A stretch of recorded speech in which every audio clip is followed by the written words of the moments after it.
Réflexion.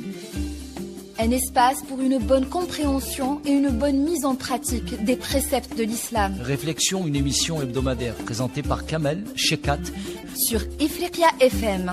Bismillahirrahmanirrahim. Alhamdulillahi Rabbil Alamin. Wa sallallahu ala sayyidina Muhammadin al-Nabiy al-Amin wa ala alihi wa sahbihi wa tabi'ina wa ba'du ayyuha al-mala'u al-karim. Assalamu alaykum wa rahmatullahi wa barakatuh. Nous allons entamer aujourd'hui notre deuxième partie concernant la Palestine entre la Bible et le Coran. Vous l'aurez remarqué, lors de notre dernière séance, nous avons démontré que le texte biblique quand même essuie un certain nombre de faiblesses, pour ne pas parler de falsification. Et nous allons comprendre par la suite, ou nous allons pouvoir par la suite déterminer à quel moment ce texte a été écrit. Alors, il semblerait déjà à l'époque de Sidna Ibrahim, selon ce que rapporte la Genèse, que le mythe de la terre promise va naître avant terme, déjà. Et là, aujourd'hui, nous allons commencer à parler de la naissance d'Ismaïl alayhi salam. D'accord. Alors, pour débattre de tout cela, comme à l'accoutumée, nous avons avec nous M. Msoud Boujnoun du Haut Conseil islamique et Dr Issam Tahawi, auteur et chercheur. Je vais à la base déjà commencer par un principe qu'il faut quand même mettre en exergue. M. Boujnoun, nous allons parler de la naissance d'Ismaïl alayhi salam. Nous, dans notre vision, c'est Ismaïl qui va jouer le rôle plus important dans cette histoire d'Ibrahim alayhi salam. Que pensez-vous, vous, en tant que musulman, d'Ishaq alayhi salam? Est-ce un prophète secondaire? Est-ce quelqu'un qu'on devrait mettre de côté? Quelle devrait être notre vision d'Ishaq alayhi salam en tant que musulman? Parce qu'on pourrait nous accuser d'être des gens, des sectaires. Notre vision est celle du Coran. Nous ne faisons pas de distinction entre eux. Exactement. Donc pour nous musulmans, et je dis bien les seuls musulmans qui ne font pas de distinction entre tous les prophètes. Pour nous, tous les prophètes, d'ailleurs même il y a un hadith du prophète sallallahu alayhi wa sallam qui dit, il a même reproché à certains musulmans de le préférer à d'autres prophètes. Exactement.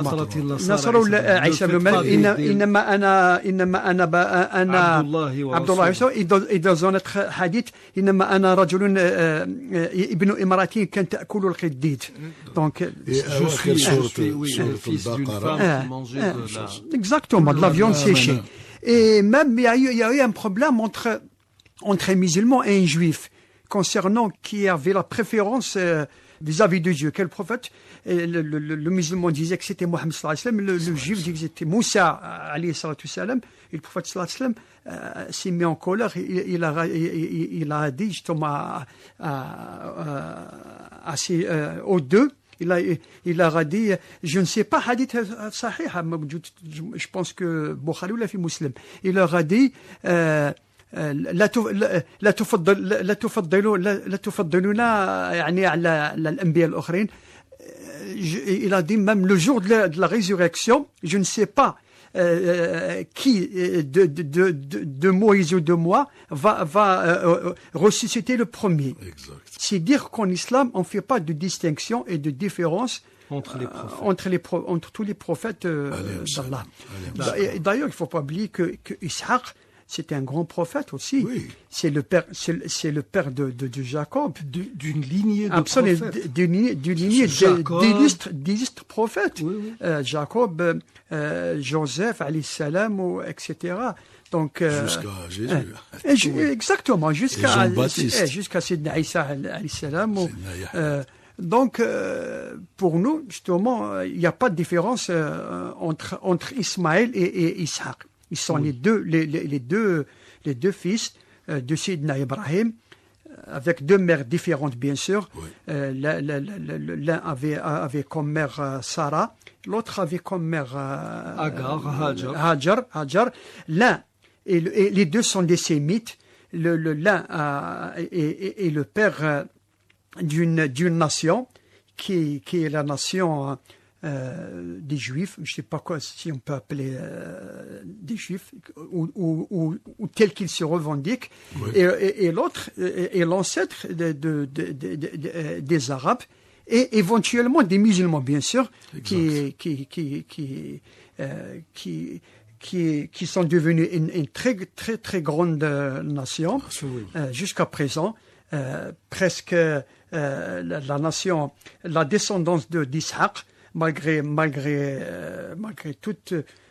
toute l'importance et toute la considération qu'on a pour Ishaq, sa descendance par rapport à celle d'Ismaël elle est plus que minime, de toute manière. Voilà, exactement. De toute manière. Et ça, c'est un point sur lequel il va vraiment falloir travailler actuellement.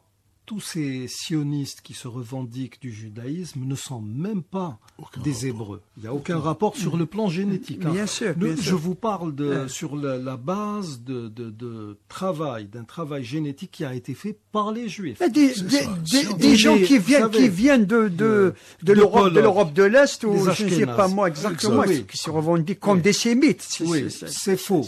Et puis le problème, c'est que les seuls... où est-ce qu'on a trouvé ce génome appartenant ou remontant à Sidna Yaqub alayhi salam?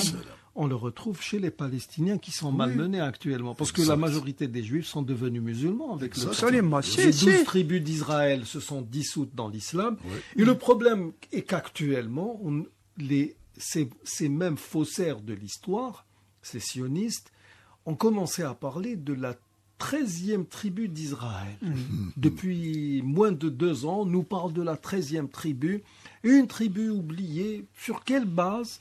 Où est-ce que vous avez une mention de cette 13e tribu? En Asie, je sais pas moi, en Asie. On les a ramenés d'Inde. Non, d'Inde. C'est des adorateurs de vaches. Et d'autres disent qu'ils sont issus du Balochistan, entre l'Afghanistan et le Pakistan. Il ne faut pas oublier qu'il y avait plusieurs tribus d'origine arabe qui habitaient la Palestine. Hein. Les Hittites, les Amorites, les Cananéens, les Riphaïtes, les Philistins. Exactement. C'est les ancêtres des Palestiniens actuels. Mais attendez, ces mêmes gens qui se revendiquent du judaïsme, ceux qui se disent nous sommes des juifs. À la base, vous êtes d'origine arabe, tout comme l'était Sidna Ibrahim alayhi salam.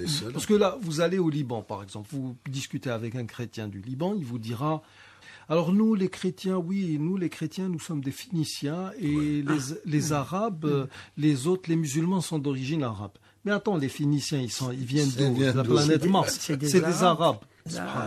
Sérieux. Donc maintenant nous allons parler aborder un autre aspect de ce récit de la Palestine à travers Ibrahim alayhi salam, parce que c'est autour de sa personne, de cette personnalité historique que va naître justement ce mythe de la terre promise. Nous allons commencer à parler à partir d'aujourd'hui de la naissance d'Ismaïl alayhi salam. Ce qui nous rapporte justement les faits, c'est le chapitre 16 de la Genèse.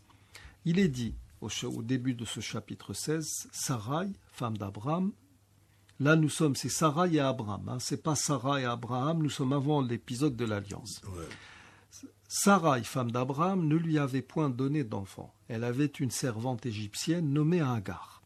Et Sarai dit à Abraham, voici, l'Éternel m'a rendu stérile, viens, je te prie, vers ma servante. Peut-être aurai-je par elle des enfants. Abraham écouta la voix de Sarai, alors Sarai, femme d'Abraham, prit Agar, l'Égyptienne, sa servante, et la donna pour femme à Abraham, son mari. Après qu'Abraham eut habité 10 années dans le pays de Canaan, il alla vers Agar, et elle devint enceinte. Quand elle se vit enceinte, elle regarda sa maîtresse avec mépris. Bon, on ne peut pas accepter ça. Nous avons affaire à deux mains. Elle lui proposa de l'épouser. Mais le fait de lire ça, déjà, ça sonne. Non, mais attendez. Ça tient pas là. À la base, on pourrait admettre que Sarah alayha salam, par extension. Alayhi salam. Bien sûr, pour nous, Elle c'est- aurait pu être quelque peu jalouse d'Agar, Oui. mais pas au point qu'il y ait toute Non, cette mais la animosité. façon de Oui, formuler, non, on parce sait que c'est un être humain qui a écrit. Non, mais c'est un être humain avec un parti pris. Parce que là, il vous présente Agar comme étant une personne mauvaise. Méchante. Oui. méprisante. Oui. Et Sarai dit à Abraham, l'outrage qui m'est fait retombe sur toi. J'ai mis ma servante dans ton sein et quand elle a vu qu'elle était enceinte, elle m'a regardé avec mépris. Que l'Éternel soit juge entre moi et toi. Abraham répondit à Sarai, voici, ta servante est en ton pouvoir agit à son égard comme tu le trouveras bon. Alors Sarai la maltraita. Et Agar s'enfuit loin d'elle. L'ange de l'Éternel la trouva près d'une source d'eau dans le désert, près de la source qui est sur le chemin de Chour. Il dit, Agar, servante de Sarai, d'où viens-tu et où vas-tu? Un ange envoyé par Dieu qui ne sait pas à qui il a... Enfin, il sait à qui il a affaire, mais il ne sait pas dans quelles circonstances il se trouve. Elle répondit, je fuis loin de Sarai, ma maîtresse. L'ange de l'Éternel lui dit, retourne vers ta maîtresse et humilie-toi sous sa main. L'ange de l'Éternel lui dit, je multiplierai ta postérité. C'est l'ange, hein. Et elle sera si nombreuse qu'on ne pourra la compter. L'ange de l'Éternel lui dit, voici, tu es enceinte et tu enfanteras un fils à qui tu donneras le nom d'Ismaël, car l'Éternel t'a entendu dans ton affliction. Il est dit donc au verset 12 de ce chapitre 16, il sera comme un âne sauvage, sa main sera contre tous et la main de tous sera contre lui. Et il habitera en face de tous ses frères. En fait, il va habiter dans l'actuel Mecque, là où on parle des troupeaux de Kédar, qui sont ses fils. Et elle appela El-Roi, le nom de l'Éternel qui lui avait parlé, car elle dit « Ai-je rien vu ici après qu'il m'a vu ?» C'est pour cela que l'on a appelé ce puits le puits de l'Achai-Roi. Il est entre Kadès et Bared. Agar enfanta un fils à Abraham et Abraham donna le nom d'Ismaël au fils qu'Agar lui enfanta. Abraham était âgé de 86 ans lorsqu'Agar enfanta Ismaël à Abraham. Voilà. Donc là, elle va s'enfuir, elle va se retrouver dans le désert et là, il va y avoir un puits. Ça ne rappelle pas quelque chose? Bien sûr. Ça rappelle le récit. Ça rappelle le récit coranique, hein, sauf que, bien sûr, là c'est un récit, comment dirais-je, un peu, Une vallée sans verdure. Absolument. Là, Mecque.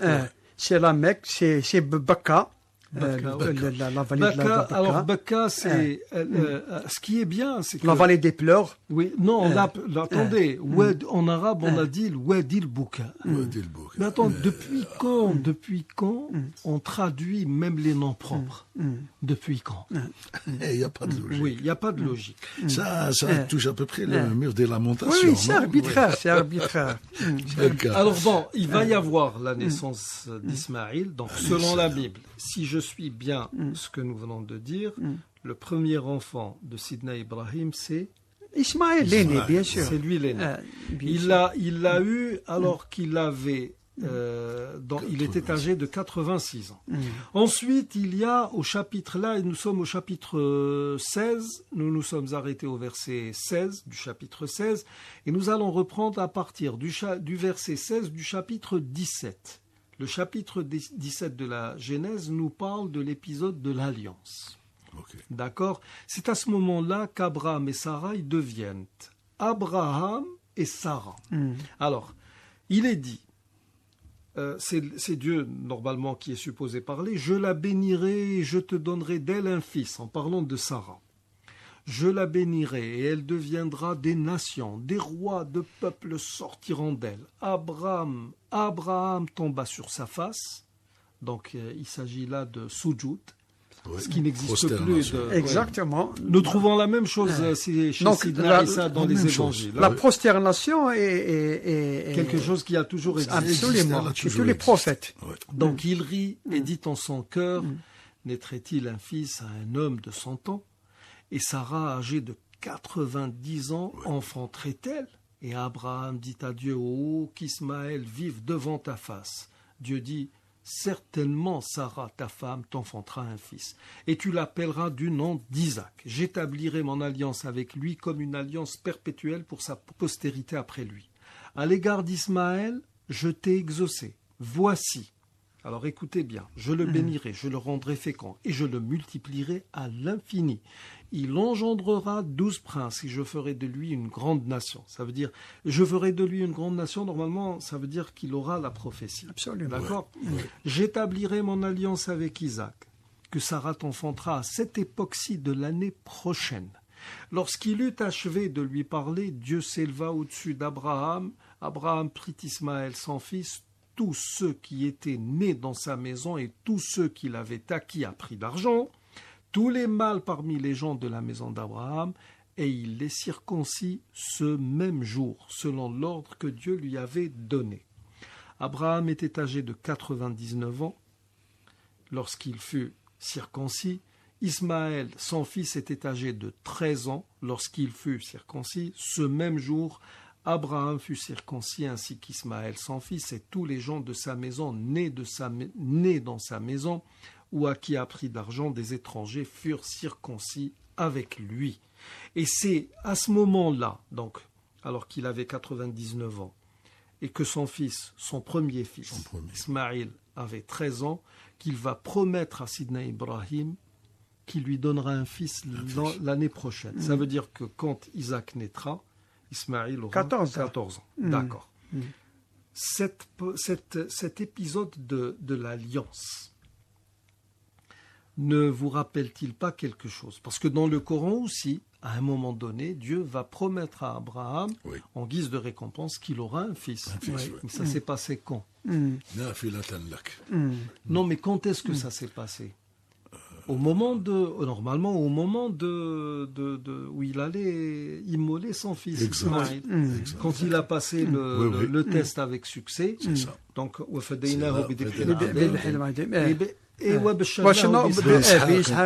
exactement. Donc, il n'y a pas une grande différence entre le récit biblique et le récit coranique concernant. Oui, non, mais attendez. Si, nous trouvons des détails. Je parle de ce fait-là. Les faits réels.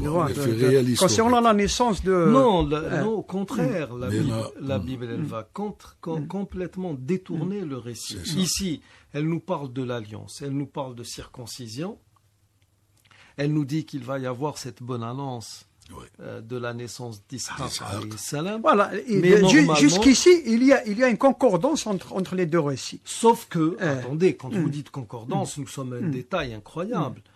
Cette bonne annonce, elle intervient dans le Coran après qu'Ibrahim alayhi salam et Ismaïl et passer avec succès l'épreuve. Il dit à son fils, je me vois en songe en train de t'immoler.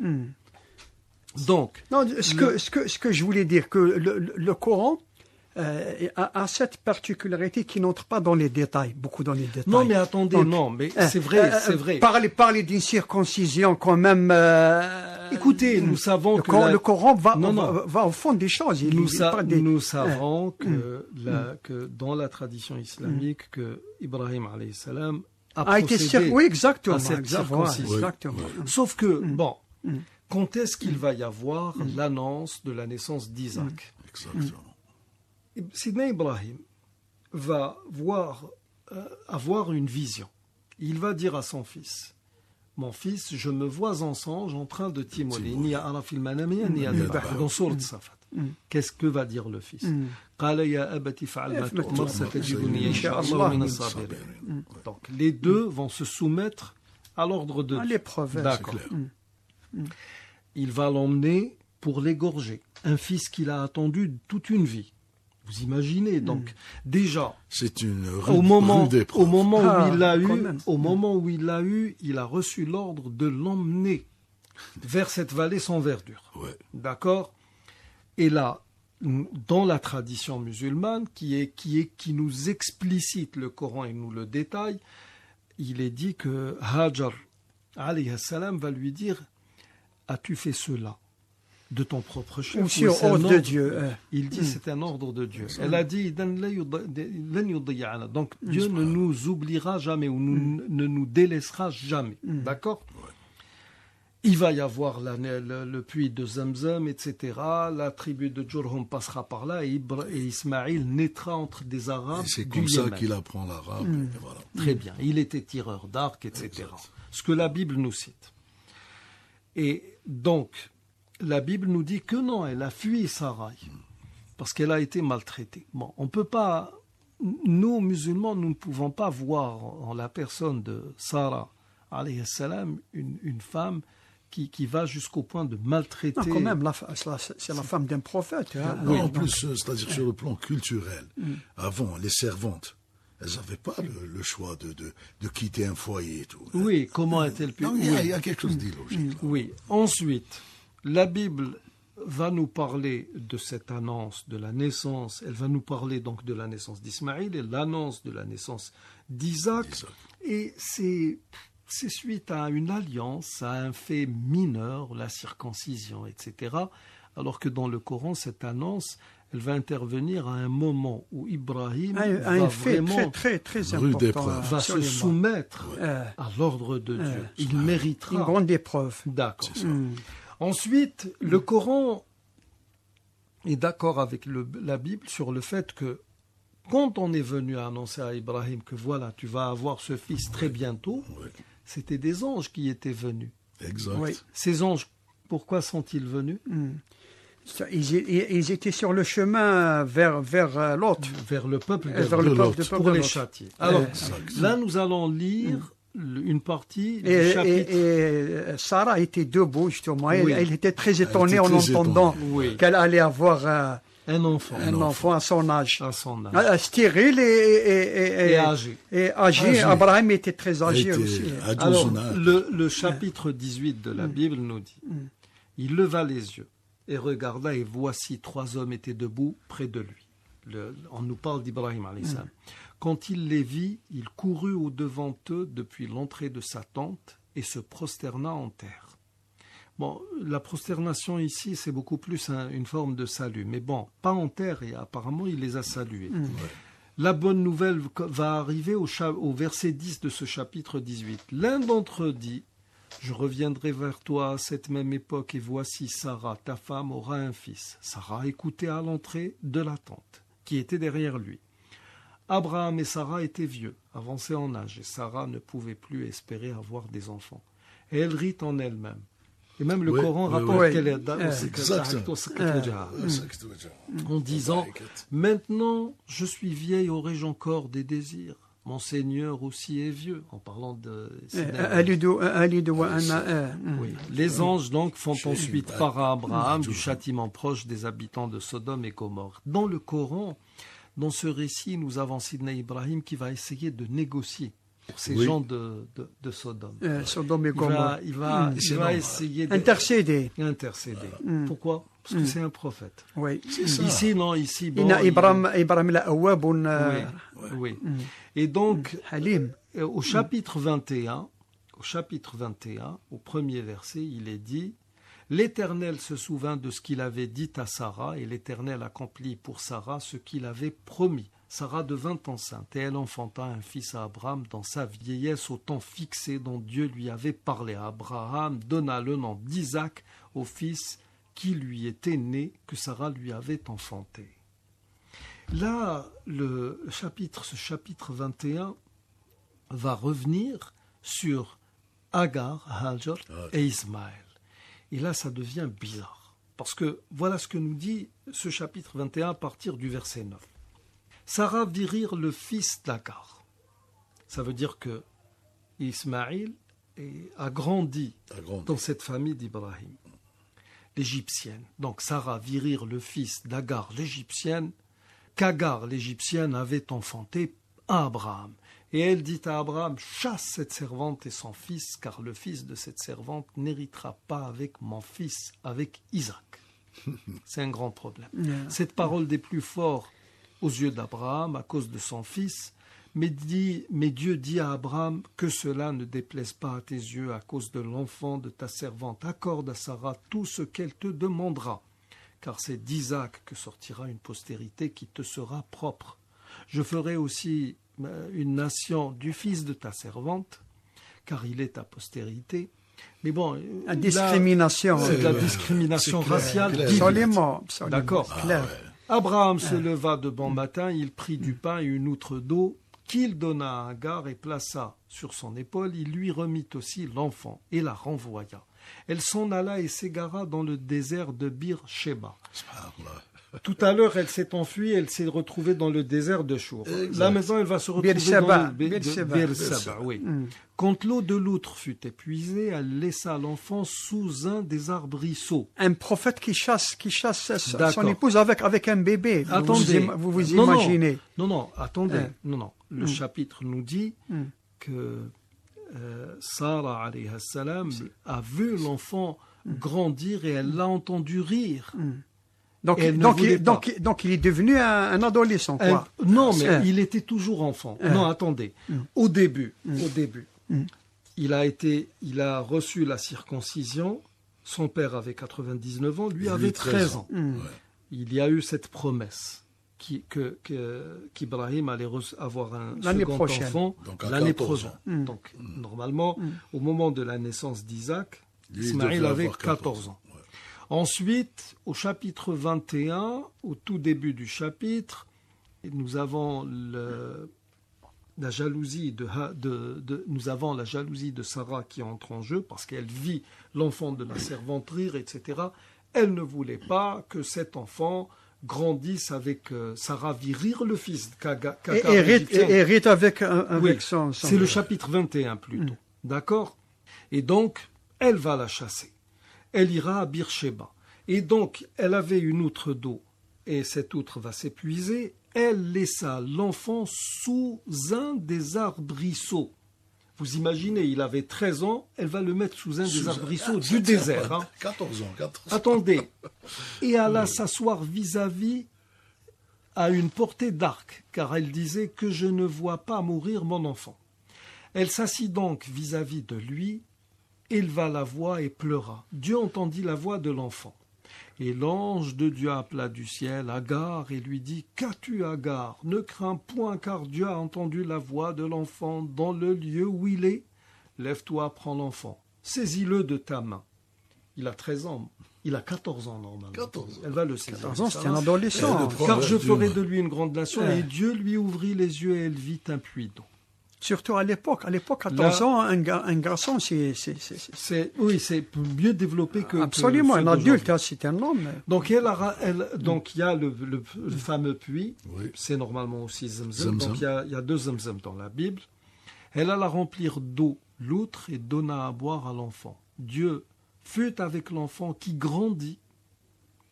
Il n'était pas encore Il grand. n'était pas. Il avait 14 ans, mais il va grandir. Habita dans le désert et devint tireur d'arc. Le prophète sallallahu alayhi wa sallam, après, il disait, je ne sais plus à quelle tribu,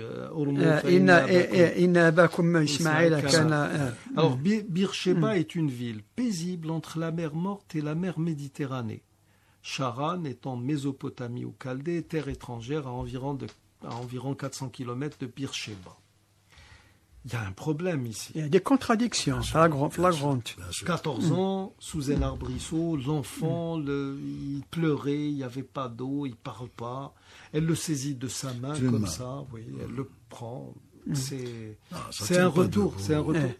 Ça tient pas debout. Oui. Et là, nous arrivons donc à l'histoire du sacrifice. Le chapitre 22 nous dit au début, au premier verset, « Après ces choses, Dieu mit Abraham à l'épreuve et lui dit à Abraham, et il répondit, me voici. Dieu dit, prends ton fils. Alors, ton fils, ton unique, celui que tu aimes, Isaac, parce que il n'a pas Ismaël, et l'autre, oui. Et où se trouvait Ismaël? Non, mais il n'y a que Isaac. Unique. Et là, c'est là qu'on va travailler justement sur le racisme. Discrimination raciale, Ouais. c'est clair et net. Et Isaac, c'est le fils de Sarah, alayhi salam. Alayhi salam. C'est une juive. selon les Juifs, alors qu'elle n'était pas juive. C'est pas possible. Elle était babylonienne. Babylonienne, Oui, ouais. exactement. Va-t'en donc au pays de Moria, et là offre-le en holocauste sur l'une des montagnes que je te dirai. Abraham se leva de bon matin, sella son âne et prit avec lui 2 serviteurs et son fils Isaac. Il fendit du bois pour l'holocauste. Alors là, c'est pas l'immolation, Oui. c'est l'holocauste. Donc l'holocauste, c'est une table avec des dimensions bien précises. On met du bois, on allume et on met l'offrande sur le feu. Et parti pour aller au lieu que Dieu lui avait dit. Abraham, nous dit-on au chapitre 13 de ce... Abraham, nous dit-on au verset 13 de ce chapitre 22, leva les yeux et vit derrière lui un bélier retenu dans un buisson par des cornes. Et Abraham alla prendre le bélier et l'offrit en holocauste à la place de son fils. Donc, l'enfant à sacrifier, selon la Bible... C'est Isaac, bien sûr. Maintenant, bon, soyons sérieux. On ne connaît pas le Coran. Il n'y a pas de Coran qui ait existé. Nous n'avons que la Bible. On peut pas. Le récit est illogique. Illogique, bien sûr. D'accord. Tout à fait. Vous savez, nous allons déjà commencer par dénoncer un certain nombre de choses dans ce récit biblique. Permettez-moi, messieurs, de vous lire, de revenir au chapitre 11 de la Genèse, avant même Ibrahim. Ouais. Que nous dit le chapitre 11 à partir du verset 10 ? Écoutez bien, voici la postérité de Sem. Sem, âgé de 100 ans, engendra Arpachshad 2 ans après le déluge. Sem vécut après la naissance d'Arpachshad 500 ans. Et il engendra des fils et des filles. Arpachshad, âgé de 35 ans, engendra Shélak. Arpachshad vécut après la naissance de Shélak 403 ans. Et il engendra des fils et des filles. Shélak, âgé de 30 ans, engendra Héber. Shélak vécut après la naissance d'Héber 403 ans, et il engendra des fils et des filles. Héber, âgé de 34 ans, engendra Péleg. Héber vécut après la naissance de Péleg 430 ans, et il engendra des fils et des filles. Péleg, âgé de 30 ans, engendra Réu ou Réu. Péleg vécut après la naissance de Réu 209 ans, et il engendra des fils et des filles. Réu, âgé de 32 ans, engendra Sérug ou Séroug. Réu vécut après la naissance de Séroug. Alors on peut lire Séroug, c'est un peu proche de l'hébreu, mais bon, en français on dit Sérug. 200 ans, il engendra des fils et des filles. Ensuite il y a Sérug, etc., Nacor, etc., jusqu'à arriver à Sarai, etc. Alors Abraham, Nacor prirent des femmes. Le nom de la femme d'Abraham était Sarai, et le nom de la femme de Nacor ou Nachor était Milka, fille d'Aran, père de Milka et père de Jiska. Sarai était stérile, elle n'avait point d'enfant. Térak prit Abraham, son fils, et Lot, fils d'Aran. Bon, là on commence cette traversée, la sortie d'Our. Où est le problème ? Dans ce texte du chapitre 11 de la Genèse allant du verset 10 au verset 32. Cette généalogie nous donne dans le détail ce qui suit. Noé, âgé de 500 ans, engendra Sem. Sem, âgé de 100 ans, engendra Arpachshad. Donc nous arrivons à 600 ans. Arpachshad, âgé de 35 ans, engendra Shélak. Nous sommes à 635 ans. Shélak, âgé de 30 ans, engendra Héber. Nous sommes à 665 ans. Héber, âgé de 34 ans, engendra Péleg. Nous sommes à 699 ans. Péleg, âgé de 30 ans, engendra Réu. Nous sommes à 729 ans. Réu, âgé de 32 ans, engendra Séroug. Nous sommes à 761 ans. Séroug, âgé de 30 ans, engendra Nacor ou Nachor. Nous sommes à 791 ans. Nacor, âgé de 29 ans, engendra Térak. Nous sommes à 820 ans. Térak, âgé de 70 ans, engendra Abraham. Nous sommes à 890 ans. Donc nous avons commencé avec Noé. Entre Noé et Abraham. Il est à 890 ans.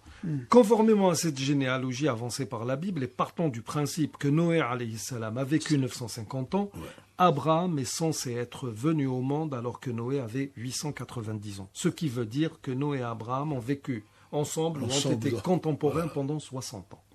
C'est- Alors que la Bible est claire, hein, Abraham a vécu 950 ans et même le Coran le dit. Il le dit. Noé Ça, plutôt. Noé, Non, plutôt, non, oui. non. Non, c'est inconcevable, franchement. Non, mais c'est-à-dire, bon, je pense, hein, c'est-à-dire il faut qu'il y ait une réflexion.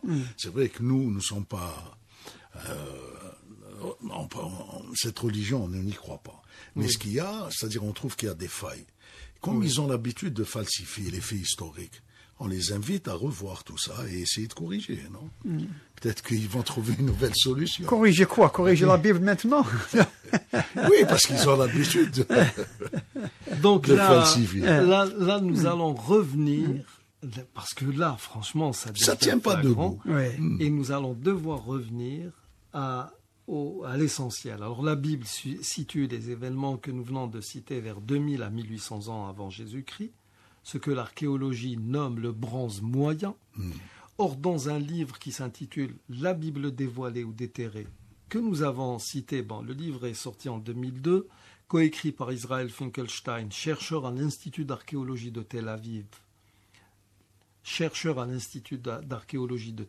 et Neil Asher Zilberman, historien et archéologue de l'université de Wesleyan dans le Connecticut. Donc les données archéologiques placent les événements aux environs du 8e siècle avant Jésus. Tout ce qui est écrit, tout ce que nous avons lu, ne remonte même pas à Moïse alayhi salam. Allez, ça, là. Ça a été écrit bien après. Et nous allons... Moi, je pense que c'est des mythes plutôt que de ces... Que c'est non. des, Vous savez, le problème, c'est que... même concernant le déluge. Oui. Le déluge, la Bible parle d'un déluge universel. Oui. Alors que Oui. c'est faux. C'est faux, Et la Maurice page. Buccal a démontré dans son livre, vrai, hein, c'est vrai. dans son livre, même selon des études archéologiques et historiques, ça ne peut pas être un déluge universel qui a eu lieu sur toute la terre. C'est impossible. Ce déluge a eu lieu dans une certaine région précise. Oui. Et ça a été démontré donc par Maurice Buccal qui s'est basé sur des données. Et Maurice Buccal justement dit que le Coran ne dit pas que c'était un déluge universel. Non. Voilà. Pas du Donc, tout. Pas du tout. c'est Dans vrai. le Coran, cette donc notion de... il y a une grande différence entre les récits bibliques et les récits coraniques. Là, le problème, c'est qu'au XIXe siècle, en Allemagne, on va assister à une exégèse critique de la Bible, ce qui va déclencher une vive réaction en Angleterre, ce qui va amener des savants à venir en Palestine pour essayer de prouver l'historicité des textes bibliques par l'archéologie. Ce sera le plus souvent des cercles religieux européens et américains qui vont prendre en charge ces missions, comme les pères Lagrange, Appel et Vincent. Il y aura aussi Edward Robinson, théologien formé aux langues sémitiques, William Foxwell, Albright. C'est l'époque baptisée l'archéologie biblique. Car ces gens vont avoir, selon l'expression de l'époque, une pioche dans une main et la Bible dans l'autre, et vont travailler selon une méthode et un état d'esprit qui sert avant tout la Bible, et vont dresser les premières cartes bibliques de la Terre Sainte, ce qu'on va appeler... Comme par exemple ceux qui prétendent que le temple de Salomon est situé sous la mosquée Al-Aqsa et qui sont en train de faire des fouilles. Exactement. C'est pour détruire. J'ai vu un documentaire où on a montré le numéro 1 des archéologues dits israéliens qui était à deux doigts de pleurer. On lui a dit alors, qu'est-ce qu'il dit? C'est une catastrophe. Nous n'avons aucune trace dans ce pays. Il n'y a pas de trace. Oui. Et donc, c'est un mouvement, donc l'archéologie biblique, qui va durer jusqu'en 1960. Et le problème avec Finkelstein, c'est qu'ils vont travailler de manière beaucoup plus scientifique. Donc le site de prédilection de ces fouilles archéologiques sera le mont Megiddo, là où aura lieu normalement l'Armageddon. L'histoire de ce site retrace 7000 ans de conflits entre les grandes puissances qui dominèrent successivement la région, l'Égypte, la Syrie, la Babylonie, puis l'Empire perse. Dans le Nouveau Testament, il est Armageddon, le mont Megiddo, le lieu du dernier combat de l'Apocalypse. La première grande fouille qu'a connue ce site est celle en 1903 de Gottlieb Schumacher, de 1920 à 1930. Le milliardaire américain John Rockefeller a lui aussi financé une importante mission archéologique de l'Université de Chicago. Toutes ces expéditions ont voulu, avec les récits des patriarches, faire de la Bible l'histoire nationale du peuple hébreu, puis une histoire universelle, parce que la Bible est à l'origine des 3 monothéismes. Donc voilà, c'est nous qui sommes détenteurs de la tradition, etc. Voilà. Et les autres religions ne sont que des vassaux, des copies, Voilà, de pâles copies donc Oui. de la Bible. Oui. Surtout le Coran. Mais Surtout, vous n'avez pas l'impression que le Coran, il est venu toucher la raison et la réflexion de l'être humain pour prouver que ces faits, ils sont irréels. Non, mais attendez, avec les dernières études critiques, c'est bon, c'est la faillite totale. C'est la faillite C'est-à-dire totale, que oui. voilà. Le problème, c'est que avec Finkelstein, lui, c'est un athéiste. Donc, Ouais. il est aux antipodes de toute foi. Et le problème, c'est qu'il a conclu que tout ça, c'était des mythes, alors qu'il n'en est rien, même si lui, il a suivi le mauvais tracé de l'Exode, parce qu'il a travaillé sur l'Exode, il n'a trouvé aucune trace matérielle, aucune preuve matérielle de l'Exode. Pourquoi ?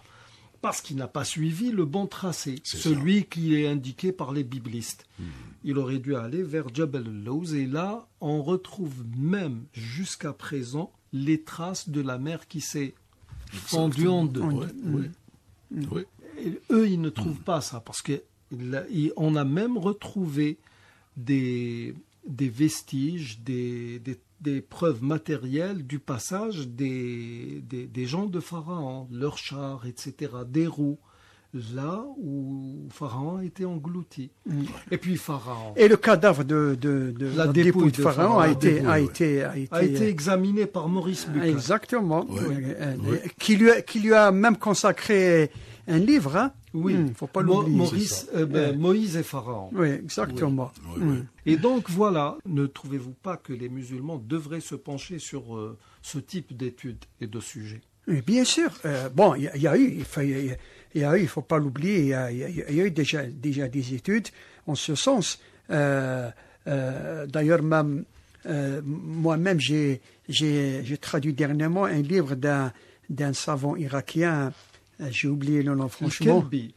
El-Kelbi, voilà, exactement. Kelbi, Kelbi. qui a écrit un livre justement sur la mention de Mohammed sallallahu alayhi wa sallam dans Sallallahu alayhi wa sallam. l'Ancien et le Nouveau Testament, et qui parle justement de ces falsifications de l'histoire et des textes religieux par les Juifs pour prétendre que la Terre sainte leur appartient, alors que c'est faux. Donc il l'a prouvé sur plus de 400 pages, et c'est un livre très très intéressant qui a été traduit en plusieurs langues, et là, en français j'ai eu l'honneur de le faire dernièrement. Merci. Donc, messieurs, nous arrivons au terme de cette émission.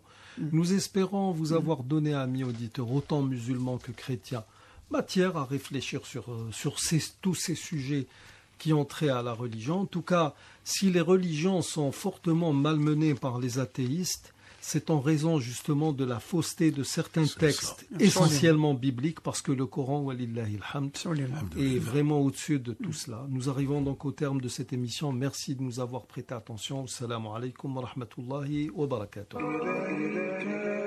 إليك إله الخلق أرفع رغبتي وإن كنت يا ذا المن والجود مجرما ولما قسى قلبي وضاقت مذاهبي جعلت الرجا مني لعفوك سلما فما زلت ذا عفو عن الذنب لم تزل تجود وتعفو منة وتكرما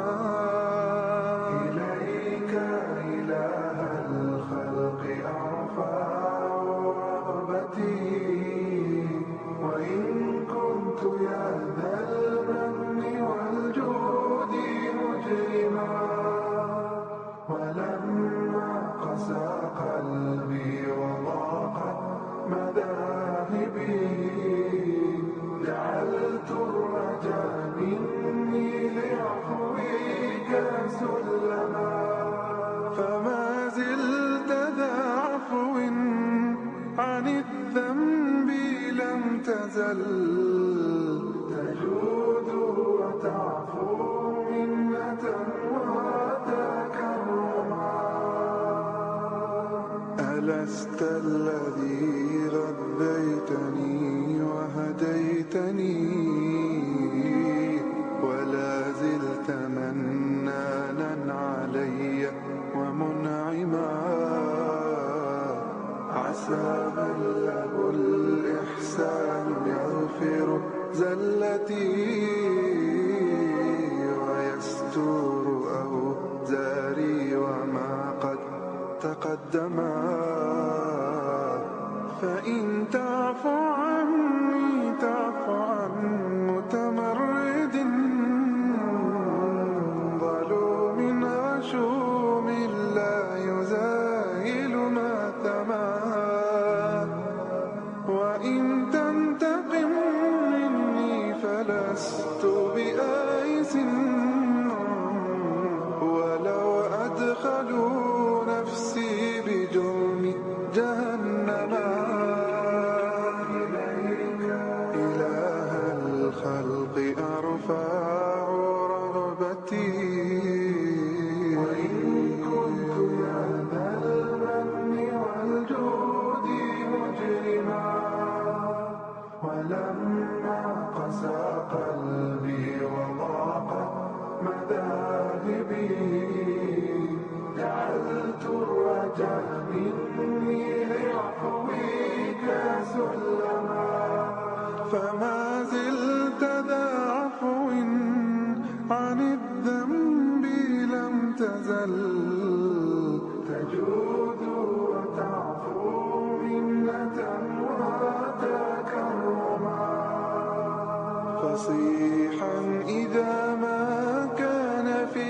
ذكر ربه وفي ما سواه في الورى كان عجما يقول حبيبي أنت سؤلي وبغيتي كفى بك للراجين سؤلا ومغنما أصون ودادي أن يدنسه الهوى واحفظني والجود مجرما ولما قسى قلبي وضاقت مذاهبي جعلت الرجاء مني لعفوك سلما فما زلت ذا عفو